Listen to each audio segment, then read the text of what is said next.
नमस्कार मित्रांनो, आपल्या चावडीवरती सर्वांचं मनापासून स्वागत. आज आपण महाराष्ट्रातील अत्यंत महत्त्वाच्या विषयावर या ठिकाणी चर्चा करणार आहोत. आज आपल्यासोबत या विषयावर चर्चा करण्यासाठी डॉक्टर बाबासाहेब आंबेडकरांचे वंशज तसेच रिपब्लिकन सेनेचे प्रमुख आनंदराज आंबेडकर साहेब आपल्यासोबत या विषयावर चर्चा करणार आहेत. साहेब, सर्वप्रथम मी आपलं आमच्या चॅनलतर्फे स्वागत करतो. मी आपल्या चावडीवरच्या सर्वच प्रेक्षकांना क्रांतिकारी जय भीम करतो. आणि आजचा हा विषय नुसताच महाराष्ट्रात सर्वत्र पसरत नाही, तर अत्यंत ज्वलंत प्रश्न आहे. लोक जन आक्रोश करत रस्त्यावरती येत आहेत. त्यामुळे हा प्रश्न हा एखाद्या जेव्हा जंगलामध्ये आग लागते आणि ती पसरत जाते, तशा पद्धतीने लोकांमध्ये तो पसरत गेलेला आहे. त्यामुळे ह्या प्रश्नाचं गांभीर्य अत्यंत मोठं आहे आणि त्याला आपल्या चॅनलमधून जे तुम्ही एक प्रकारे सर्वांपर्यंत या संपूर्ण प्रकरणाची माहिती देण्याचा प्रयत्न करताय, त्याबद्दल आपले धन्यवाद मानतो.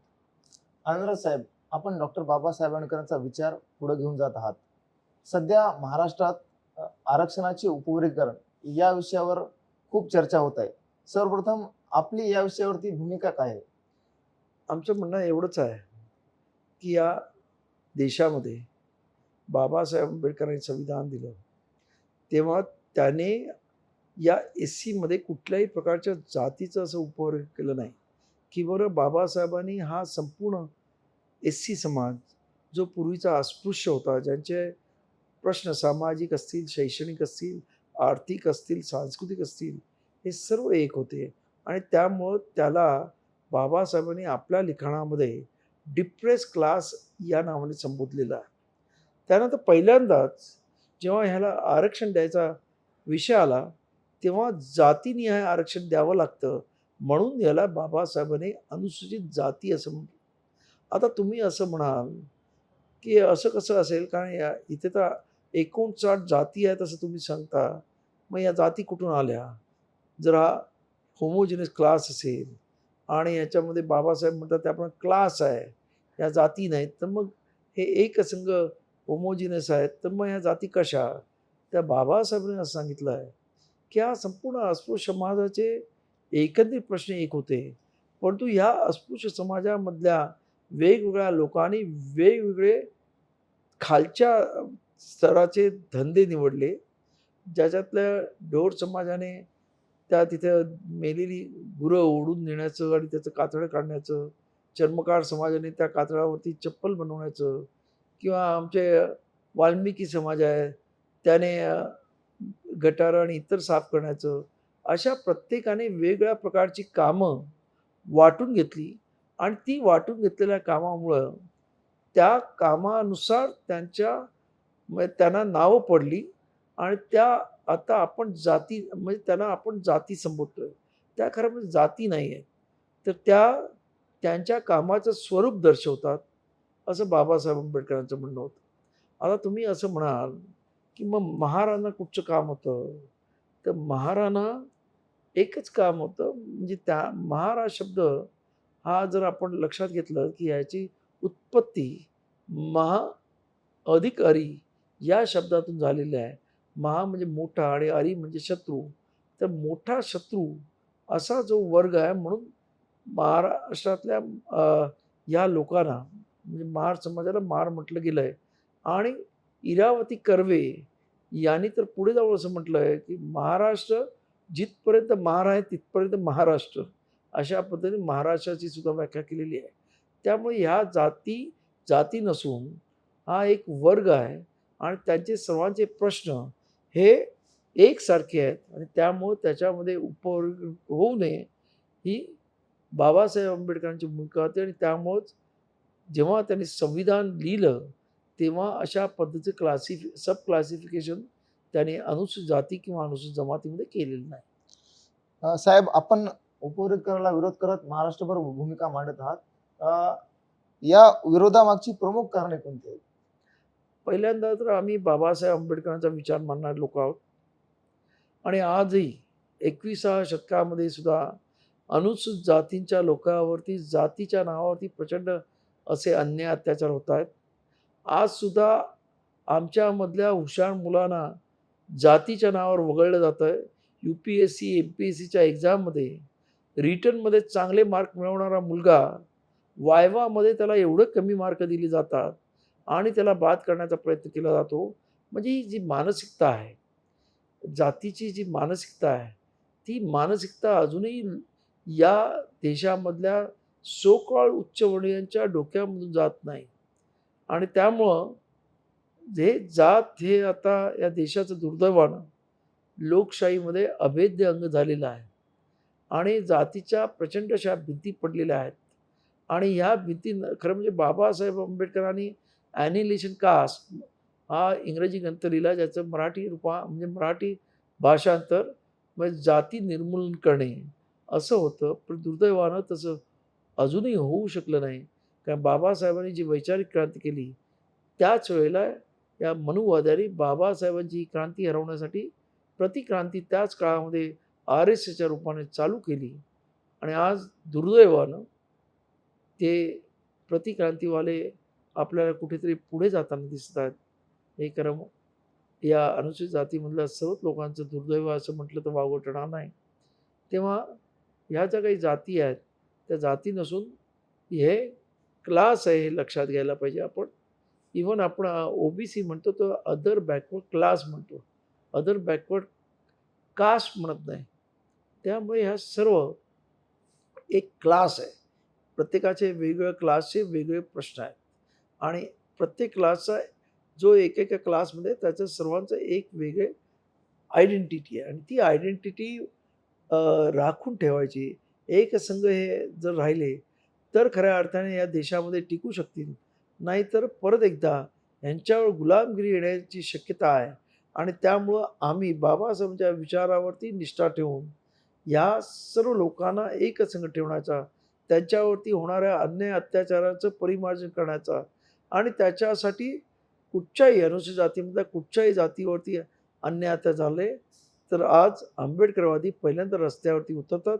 ही खरं म्हणजे ही काळाची गरज आहे असं सुद्धा मी समजतो आणि त्या पद्धतीने ते काम करतायत.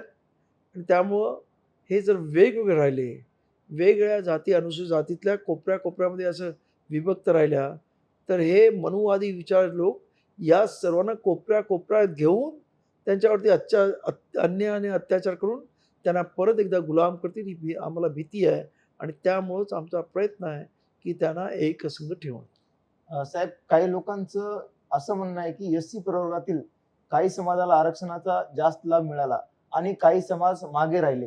यावर तुमचं काय म्हणणं आहे? पण एक लक्षात घ्या, 1950ला जेव्हा या देशाचं सार्वभौम झालं आणि खऱ्या अर्थानं हा देश लोकशाही प्रजासत्ताक या देशाची सत्ता आली, तेव्हा या देशामध्ये आणि खास करून महाराष्ट्रामध्ये मातंग म्हणजे ज्यांना मांग आणि महार हे बाजूबाजूला राहणार होते. तेव्हा ते एकत्र जेवण-खावण कारण उष्टावळ्या घेऊन जगणारी ही सर्व दोन्ही समाज होते. त्याला काही मिळालं तर त्याच्या ताटामधलं हा खायचा आहे आणि ह्याला काही मिळालं तर ह्याच्या ताटातलं तो खायचा. एवढी त्यांची मैत्री होती की हो ना, मातंग आणि महार समाज हा सतत एकत्र राहिलेला आहे.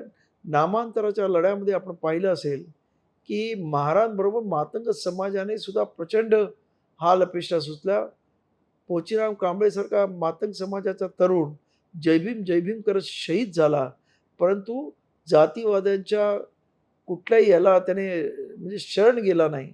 हे जे स्पिरिट होतं, ते आजकालचे दलाल आणि धंदेवाईक जे मातंग समाजाचे नेते आहेत, ते पुसू पाहत आहेत आणि जी एकी आज मातंग समाज आणि महार समाजाची आहे, त्याला कुठंतरी ती एकी तुटावी.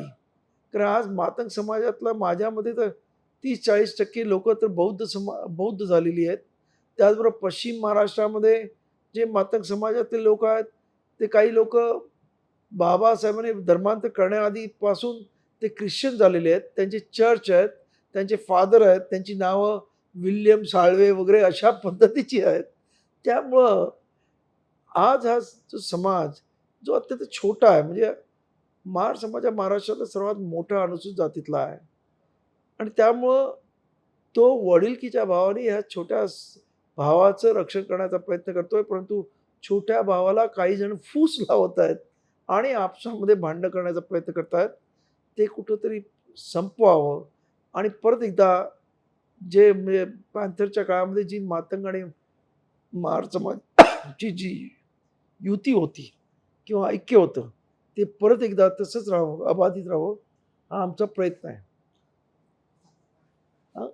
मातंग समाजातील साहेब काही लोकांचं असं म्हणणं आहे की आरक्षणाचा समप्रमाणात लाभ मिळाला नाही, म्हणून आरक्षण उपविकरण आवश्यकच आहे. याकडे आपण कसं पाहता? बघा, मी तेच मगाशी म्हणालो, की मातंग आणि महार समाज एकत्र राहत होता आणि तो एकत्र राहत असताना दोघांची स्वातंत्र्यानंतरची परिस्थिती अगदी म्हणजे सारखी होती. परंतु महार समाजामधल्या जे कार्यकर्ते होते ते बाबासाहेबांच्या चळवळीमध्ये वाहून घेतले होते आणि बाबासाहेब म्हणेल तो म्हणजे शब्द प्रमाण मानणारे होते आणि त्यामुळे बाबासाहेब सांगितलं शिका, संघटित संघर्ष करा. त्यामुळं त्या काळच्या पिढीनं एक वेळ उपाशी राहिले. त्यांचे आई-बापाने काबाड कष्ट केली, स्वतः उपाशी राहिली, पण पोरं शिकली पाहिजेत. त्या काळच्या आमच्या माता भगिनींचं म्हणजे महार समाजातला माझा पोरगा बाबासाहेब झाला पाहिजे, अशी एक स्वप्न असायचं आणि ते स्वप्न सत्यात उतरण्यासाठी त्या मातांनी, त्या पित्याने प्रचंड हाल अपेष्टा सहन करून आपल्या पोरांना शिकवलं आणि त्यामुळं आज हा समाज शिक्षणामध्ये पुढे गेल्यामुळं रिझर्वेशनमध्ये असलेल्या नोकऱ्या, मग त्या IAS असतील, IPS असतील, इंजिनियर्स असतील, डॉक्टर असतील, या त्यांना मिळाल्या. मातंग समाजाने दुर्दैवानं त्यांचं असणारं नेतृत्व याने त्यांना ज्या पद्धतीनं एक विचार बाबासाहेबांना द्यायला पाहिजे होता, तो विचार न दिल्यामुळं, त्याने मनुवाद कवटळल्यामुळं म्हणजे तो माणूस शिक्षणाच्या परिघापासून दूर राहिला आणि शिक्षणच न घेतल्यामुळं त्याचा जो काही डेव्हलपमेंट व्हायला पाहिजे होती, ती काही झाली नाही. त्याच्यामध्ये सुधारणा झाली नाही, त्याच्यामध्ये प्रगती झाली नाही. कारण जर शिक्षण नसेल तर तुम्हाला कुठच्या नोकऱ्या मिळू शकतील? त्याला पण लिमिटेशन आहेत आणि त्यामुळं त्याची आपल्याला तेवढी प्रगती दिसत नाही. परंतु माझं असं म्हणणं आहे, की आज महार समाज मातंग समाजाच्या 4-5 पट आहे. त्यामुळे आज जरी तो महार समाज एका वेगवेगळ्या पदावर त्यांची माणसं दिसत असली, तरी आज मला मातंग समाजसुद्धा ज्याने बौद्ध धर्म स्वीकारला, ती मंडळी फार पुढे गेली दिसतात. अनेक लोकं अत्यंत चांगल्या जागेवर आहेत. मुंबई विद्यापीठाचे एक रजिस्ट्रार मातंग समाजाचे होते. अनेक माझे मित्र आहेत किंवा आता सुकुमार कांबळेसारखे प्राध्यापक आहेत. अनेक म्हणजे मातंग समाजाने ज्यांनी बाबासाहेब स्वीकारला, ती मंडळी पुढे गेली. त्यांनी शिक्षणामध्ये प्रगती केली आणि मला आशा आहे, की आजसुद्धा ते आमच्याबरोबर आले आणि बाबासाहेबांनी त्यांनी अंगीकारला, तर त्यांची प्रगती झाल्याशिवाय राहणार नाही. त्यांना या मनुवाद्यांनी जे काही हे भूलथापा देऊन हे उपवर्गीकरणाचं एक आमिष दाखवलं आहे. उद्या जर त्यांना समजा हे उपवर्गीकरण झालं आणि त्यांना 4-5% जागा जरी ठेवल्या, पण त्यांच्यामधले जर डॉक्टर, इंजिनियर, प्रोफेसरच नसतील, तर त्या जागांचं काय होईल? तर त्या जागा जेव्हा त्यांचं आरक्षण निघेल, तेव्हा त्या जागा ॲडव्हर्टाइज केल्या जातील. एकदा केल्या जातील, दोनदा केल्या जातील, तीनदा केल्या जातील आणि जेव्हा हे तीनदा आरक्षणामध्ये जेव्हा एखाद्या आरक्षित जागेवरती माणसं मत नाहीत, तेव्हा त्या जागा ओपनमध्ये होतात आणि हे प्रत्यक्ष अप्रत्यक्ष हे आरक्षण संपवण्याचा घाट या महाराष्ट्र सरकारने घातला आहे. या अशिक्षित आणि अत्यंत म्हणजे ज्यांना याच्यामधलं काही कळत नाही, अशा लोकांना हाताशी घेऊन हा अश्लाघ्य प्रयत्न हे मनुवादी सरकार करते असं मला वाटतं. साहेब काही लोक म्हणतात की हे आरक्षण उपवर्गीकरण आरक्षण संपवण्याची सुरुवात ठरू शकते. आपल्याला काय वाटतं? नाही, ही सुरुवातच आहे, परंतु ते संपूर्ण देण्यासाठी आम्ही सर्वजण एकत्र आलेलो आहोत. आज 59 जाती एकत्र येत आहेत.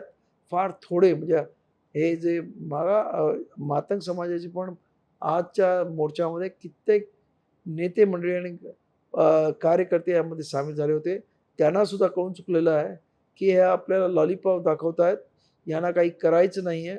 मातंग समाजासाठी ज्या काही लवजी वस्तात अभ्यास आयोगाने ज्या काही तरतुदी 82 केल्या होत्या, त्यातल्या 68 तरतुदी या त्या तत्कालीन सरकारने पास केल्या.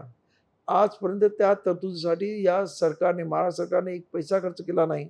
ना त्यांना गायरान जमीन दिल्या, ना त्यांच्या मुलांसाठी हॉस्टेल्स बनवले, ना त्यांच्या मुलांसाठी शाळा केल्या, ना त्यांना खास म्हणजे बिझनेसमध्ये येण्यासाठी त्यांना काही बिझनेसचे म्हणजे स्पेशल कोर्सेस करून त्यांना काही वित्त सहाय्य केलं, जेणेकरून ते बिझनेसमध्ये यावेत. तर अशा पद्धतीने कुठल्याही प्रकारचं काही केलेलं नाही. फक्त ते त्यांना शब्दांमध्ये गुंतवून मूर्ख बनवण्याचा प्रयत्न करतायत. मला आशा आहे, की माझा मातंग बांधव हा आज जरी त्याला असं वाटत असेल, की आपल्याला उपवर्गीकरणामुळे सर्वच मिळणार आहे, पण तसं काही नाही. हे फक्त फसवणूक आहे आणि हळू तर सरकारने आपण पाहिलं असेल, की सरकार आरक्षणाची जी टोपली आहे तीच रिकामी करते. या इथं खाजगीकरण चालू आहे, कंत्राटीकरण चालू आहे. त्याच्यानुसार पर्मनंट नोकऱ्या या देशातून समाप्त केल्या जात आहेत आणि नोकऱ्या सरकारी जर समाप्त झाल्या आणि जे सरकारी कारखाने विकून या या देशातल्या हे आलेल्या सरकारने एकही आत्तापर्यंत नवीन कारखाना बनवला नाही सरकारी, परंतु जवळपास 100च्या वरती सरकारी कारखाने विकून त्याने तिकडचं आरक्षण संपवलेलं आहे. त्यामुळं हे सर्व जे चाललेलं आहे, हा भंपकपणा आहे. आपसामध्ये वाद निर्माण करून घ्यायचे, आपली सत्ता राबवायची, एवढाच ह्या मनुवाद्यांचा प्रयत्न आहे, हा बी-जे-पीचा प्रयत्न आहे आणि त्याला आता या मातंग समाजातले पण लोकं हळू-हळू आमच्याबरोबर सामील होऊन त्यांनासुद्धा हे कळत आहे, की हे फसवणूक आहे. आमच्यामधले काही दलाल आणि त्यांच्यामधले काही दलाल आपसामध्ये आपल्या महान विभूतींविरुद्ध काहीतरी नको ते अश्लील टाकून आपसामध्ये वाद भडकवण्याचा प्रयत्न करतात आणि त्यामुळं दोन्ही म्हणजे 59 जातीमध्ये 58 जाती या इकडच्या आणि एक मातंगांमधली याच्यामधला समाज, बहुसंख्य समाज आता ह्या लोकांपासून दूर होत चाललेला आहे. त्यांना कुठेही जवळ बोलवायला तयार नाही अशी परिस्थिती आहे. साहेब, जर समजा उपवर्गीकरण झालं तर भविष्यात त्याचा सामाजिक आणि राजकीय परिणाम काय होऊ शकतो? उपवर्गीकरण झालं तर या 59 जाती एकसंघ होतील आणि पुढच्या राजकीय याच्यामध्ये एक प्रचंड मोठी लाट या एस-सीची आणि त्यांच्याबरोबर असणारे कारण एस-टीमध्ये पण उपवर्गीकरण असा सुप्रीम कोर्टाने त्यांना सल्ला दिलेला आहे आणि तो मानला. तर एस-टी असे सर्वजण मिळाले आणि खरं म्हणजे आता मी तुम्हाला सांगू इच्छितो 2011ला जेव्हा आपली जनगणना झालेली आहे, त्याच्यामध्ये एस-सीची जनगणना जर आपण टोटल मारली तर 18% होते आणि जर 2027 मध्ये ही जनगणना झाली, म्हणजे होणार आहे, त्याच्यामध्ये जर पूर्ण एस-सीची पॉप्युलेशन माझ्या मते या महाराष्ट्रामध्ये 20% वरती जाणार आहे आणि ते झालं तर 20% लोकं एकत्र आले, तर एक राजकीय चमत्कार घडू शकतो. इतरांना म्हणजे इतर जे काही आपल्याबरोबर जे समदुःखी असतील त्यांना बरोबर घेतलं, तर या एस-सीची सत्तासुद्धा या महाराष्ट्रामध्ये येऊ शकते असं मला वाटतं. साहेब, आरक्षणाचा लाभ खऱ्या गरजूपर्यंत पोहोचण्यासाठी सरकारने काय काय उपाययोजना करायला पाहिजे? आरक्षणाचा लाभ पोहोचवण्यासाठी पहिल्यांदा त्यांना आरक्षणाचा लाभ घेण्यासाठी त्या लेव्हलपर्यंत पोहोचवायला पाहिजे. म्हणजे आता तुम्ही सांगा, की मला डॉक्टर, इंजिनिअर व्हायचं असेल आणि मी जर 7वी, 8वी नापास किंवा 10वी नापास असेल, तर मी डॉक्टर, इंजिनिअर होणारच कसं? त्यासाठी मला कमीत कमी 12वी सायन्सपर्यंत मला शिकवायला तर पाहिजे. त्यासाठी माझ्यासाठी हॉस्टेल, माझ्यासाठी चांगले शाळा, त्याच्यामध्ये चांगले मास्तर, ही सर्व ज्या प्रमुख गरजा आहेत किंवा आमची आर्थिक परिस्थिती चांगली नसेल, तर त्या मुलांना स्कॉलरशिप देऊन, मग त्यांना आई-बापावर अवलंबून न राहता ते स्वतः हॉस्टेलमध्ये राहून शिकू शकतील आणि स्वतः एक वेगळ्या प्रकारची आयडेंटिटी निर्माण करतील. अशा पद्धतीने जर केलं, तर माझ्या मते त्याला काही अर्थ राहील. नाहीतर मग तुम्ही असं म्हणाल, की त्यांना फक्त उपवर्ग केलं म्हणजे ते त्यांना सर्व प्रश्न त्यांची सुटतील असं होणार नाहीये.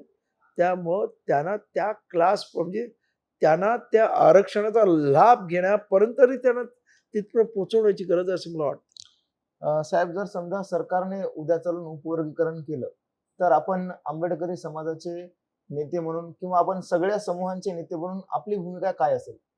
बघा जर सरकार ऐकलं नाही, मुलांचं ऐकत नव्हतं, तर आपण पाहिलं दिल्लीमध्ये काय झालं. तसं मग महाराष्ट्रामध्ये काय त्याच पद्धतीने रस्त्यावरचं आंदोलन करावं लागेल. आणि त्याचं परिणाम सरकारला भोगावा लागतो.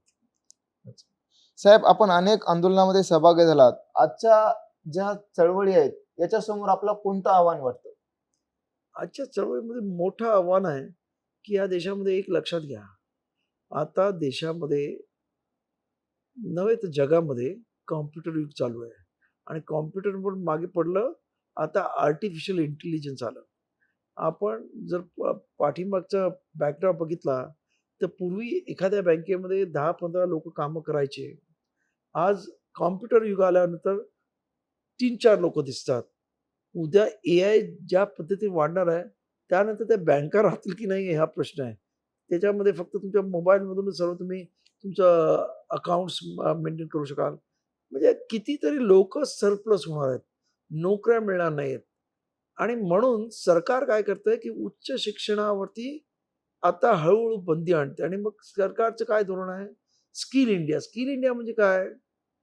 माळ्याच्या पोराने माळी व्हा, कुंड्याच्या पोराने कुंडी व्हा, चर्मकाराच्या पोराने चर्मकार चा धंदा करा, ढोराच्या पोराने ढोराचं काम करा. या पद्धतीची ही कन्सेप्ट म्हणजे नवीन प्रकारचा मनुवाद आणण्याचा प्रयत्न करतात. कारण त्यांना सुद्धा कळतंय, की आता सरकारकडे नोकऱ्या उपलब्ध होऊ शकणार नाही. कारण जग प्रचंड वेगानं सायंटिफिक विचाराकडे पुढे जातंय आणि त्याच्यामध्ये प्रचंड अशी डेव्हलपमेंट होते आणि त्या डेव्हलपमेंटमुळे माणूस ॲब्सोल्यूट होतो. म्हणजे माणसाची तेवढीशी गरज लागत नाहीये. आज कॉम्प्युटर म्हणजे आय-टी सेक्टरमध्ये काम करणारे लोकं सुद्धा बेकार व्हायला लागलेत. मी तुम्हाला सांगतो, माझा एक मित्र जो अत्यंत मोठ्या अमेरिकन कंपनीत काम करायचा सॉफ्टवेअर इंजिनिअर आहे. तो म्हणतो, "मी एखादा प्रोग्राम 1-1 महिना करायचो. आज AI आलं. माझा तो प्रोग्राम 1-2 तासामध्ये मी करू शकतो." एवढं फास्ट झालेलं जग आणि त्यामुळं तिथे आय-टीमध्ये जे आता 1-1 महिना घेणारे असे जे कॉम्प्युटर सॉफ्टवेअर इंजिनिअर्स होते, इतर डिझायनर्स होते. आज ते आउटडेटेड झाले. कारण तो एआयमुळं तो 1 तासात 2 तासात ते काम करतो. म्हणजे त्या 30 जणांचं काम तो एक माणूस एका महिन्यात करायला लागला अशी परिस्थिती आहे.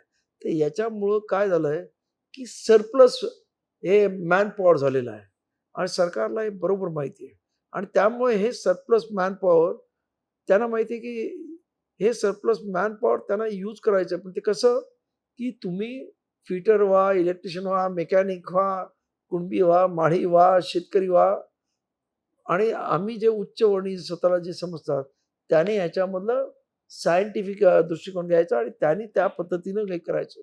आता साधं उदाहरण घ्या ना या देशामध्ये. आज तुम्ही आता पाहाल, की आता या देशामध्ये सणांचं प्रचंड मोठं म्हणजे वास्तव्य आहे आणि सण एवढ्या मोठ्या पद्धतीने साजरे केले जातात, की आपण पाहिलं असेल, की एकदा पावसाळा सुरुवात झाला, की वटसावित्री येते, मग दहीहंडी येते, गणपती येतात, त्यानंतर गरबा येतो, त्यानंतर आपली दिवाळी येते, होळी येते. याच्यामध्ये मुंबईमध्ये पण प्रचंड हे म्हणजे हे लागतात आमच्याकडे दहीहंड्या. 5-5 लाख, 10-10 लाख रुपये त्याला लावले जातात. 6-6 थर, 6-6 थर. आत्तापर्यंत जी पोरं पडली आहेत, कायमची रुळी झाली आहेत, काय झालंय? त्यातला एक तरी जोशी कुलकर्णी तुम्हाला सापडलाय का? कोण सापडतो? गायकवाड सापडतो, कांबळे सापडतो, साळवे सापडतो. हीच माणसं सापडतात. कारण तुम्हाला अत्यंत पद्धतशीरपणे ही मंडळी अशा पद्धतीच्या कामाला लावतात. गणपतीमध्ये सुद्धा ह्यांचा देव गणपती ह्यांच्या घरामध्ये 1.5 दिवस येतो आणि आमच्या मुंबईमध्ये किंवा आता इथं काय माहीत नाही मला किंवा इथं पुण्यामध्ये 10-10 दिवस ते चालतं आणि त्यासाठी जागरण चालतं. तिथे मग मुलं-मुली सर्व नको ते प्रश्न, पोरांना नको ती व्यसनं. असं काय चाललंय गरबामध्ये तर काय टाइम्स ऑफ इंडियाचा असा रिपोर्ट आहे मुंबईबद्दल, की गरबा झाल्यानंतर जी काही ह्याची मॅटर्निटी हॉस्पिटलमध्ये प्रचंड मोठ्या संख्येने अबॉर्शन्स होतात 2-3 महिन्यात. परिस्थिती आहे म्हणजे काय आपण काय करतोय? कुठे या बहुजन समाजाला ही मंडळी नेतात. अत्यंत सिस्टमॅटिक केलं जातं. अत्यंत विचारपूर्वक हे षडयंत्र केलेलं आहे. दुर्दैवानं आमच्यामध्ये जी काही मंडळी आहेत, जी ह्याच्या हाती लागली त्यांना हे समजत नाही. ही मंडळी अत्यंत पद्धतशीरपणे या देशामधल्या बहुजनांना उद्ध्वस्त करत आहेत असं मला वाटतं. त्यामुळे या बहुजनांना हे सर्व समजावून सांगण्याची गरज आहे. आणि ज्या दिवशी बहुजन समजतील, त्या दिवशी या देशातला मनुवाद आणि मनुवादी कुठं पळून जातील हे मला सांगता येणार नाही. आणि त्यासाठी खऱ्या अर्थाने बाबासाहेबचा विचार या देशामध्ये पेरला गेला पाहिजे. आणि बाबासाहेबांनी जे सांगितलं आणि त्याबरोबर बाबासाहेबांच्या गुरूंनी सांगितलं, की अत्तदीप भव म्हणजे स्वयंप्रकाशित हो. तो प्रत्येक प्रश्न हा असा का निर्माण झाला आणि त्याला काय उत्तर आहे, हे स्वतःचं स्वतः शोध. तुझं तुझ्या शरीरावर तुझं धड राहू दे, दुसऱ्याच्या डोक्यानं काम करू नको. तेव्हा खऱ्या अर्थाने हा देश खऱ्या अर्थानं महासत्ता बनेल अशी माझी अपेक्षा आहे. साहेब, शेवटचा प्रश्न. सध्या मातंग बौद्ध असा जो वाद सुरू आहे आणि एससी घटकातील इतरही समजा उफाळून जर आला, तर आपण एक नेते म्हणून आपण हा वाद कसा कमी होईल याविषयी काय सगळ्यांना सांगसाल? आम्ही आता आमच्या मोर्चामधून हा वाद वाद निर्मूलन होण्यासाठीच आमचा प्रयत्न चालू आहे. आमच्या मोर्चामध्ये कधीही मातंग समाजाला टार्गेट केलं जात नाही. तर आमच्या मोर्चांमधून सरकारला टार्गेट केलं जातं. आणि मातंग आमचा भाऊ आहे. तो फक्त अज्ञानामध्ये आहे. तो ज्या दिवशी शिकेल, त्या दिवशी त्याला ज्ञान प्राप्त होईल, तेव्हा तो आमच्याबरोबर नक्की येईल आणि त्याला त्याने केलेली चूक नक्कीच कळेल. आजसुद्धा म्हणजे ही काही सर्वच नाही. आजसुद्धा आमच्याकडे 70-80% मातंग समाज आमच्याबरोबर आहे. जो 10-20% आहे, जो वाट चुकलेला आहे, तो नक्की येईल. आणि त्यामुळं आज आम्ही एवढे मोठे मोर्चे काढतो. आपण पाहत आहे, मातंग समाजाचे मोर्चे फार चिल्लर पद्धतीने निघत आहेत.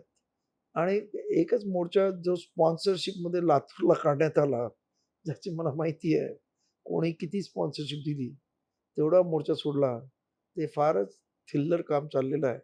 त्यामुळं मातंग समाजाला त्यांच्यावर होणाऱ्या अन्याय अत्याचाराचं जर खऱ्या अर्थानं त्याच्यातून जर तुम्हाला ताकदीनं उभं राहायचं असेल, तर या संपूर्ण 58 जातींना विश्वासात घेऊन आपण सर्व एकत्र उभं राहूया. ही कळकळीची विनंती आपल्या या चॅनेलतर्फे करतो. धन्यवाद. जय धन भीम. धन्यवाद साहेब.